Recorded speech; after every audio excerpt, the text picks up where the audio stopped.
Let's turn back to the Caribbean, this time to talk about the storm called Melissa, which is making a dangerously slow crawl across the warm waters there. It's expected to rapidly intensify into a major, massive hurricane this weekend with Jamaica and Cuba in its direct path. We're going to get Angie's forecast in just a minute.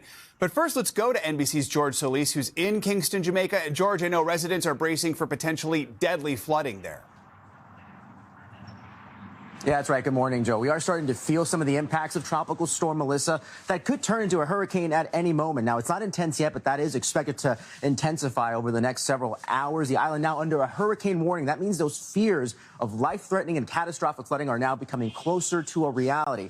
Melissa already flooding parts of the Dominican Republic and is being blamed for at least 3 deaths in Haiti. Jamaican officials telling me they are taking every precaution for what could be a historic event here on the island over the next several days. Now, we walked into some food stores, and people are taking this storm seriously. We have seen barren bread shelves. They're also letting me know, officials letting me know, that they are staging for the worst-case scenario. They have generators in place. They have infrastructure and people ready to mobilize after the storm to get food and water and cell phone service should they lose it. Of course, roads here are going to be a major concern.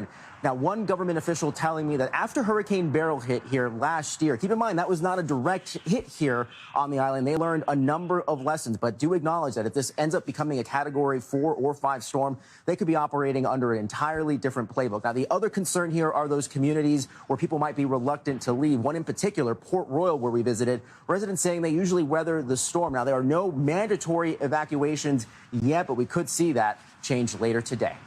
Joe? This will be no ordinary storm. George Solis for us in Jamaica. Thank you so much. Angie is tracking Melissa for us. All right, Angie, how bad is this going to get? Yeah, we've got multiple days of really concerning situations that are going to unfold for folks across the Caribbean, specifically Jamaica, Haiti, and down the line Cuba. We'll continue to watch this storm for multiple days. We do have that latest update. Winds are at 70 miles per hour, so still remaining a tropical storm, Melissa, with movement of just 3 miles per hour. That's one of the most concerning things that we're watching with this system. It's just going to essentially hang around this area for a prolonged amount of time. We've got the hurricane watches and warnings in effect for Haiti and Jamaica as they gear up to say potentially be looking at a direct impact for Jamaica down the line. Between now and then, though, we're likely going to see rapid intensification, so gaining 35 miles per hour in intensity in a 24-hour period. We've got extremely warm waters across this region, so no surprise that we'll likely see a Category 1 hurricane or plus that here as we get through the day today. And then notice Cat 3, Cat 4.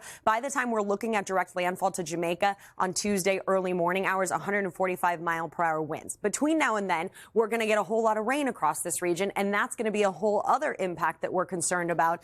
Down the line, Wednesday and beyond, we'll look for impacts to Cuba for a direct landfall, potentially a Category 3 at that time, and then down, we're going to see this system move away from the United States. So not looking at impacts to the U.S., but as I mentioned, that rainfall really impressive, 35 plus inches of rain, guys, across Haiti and Jamaica. Really, really concerning situation for multiple days ahead of us. All right, Angie, see you back in a bit.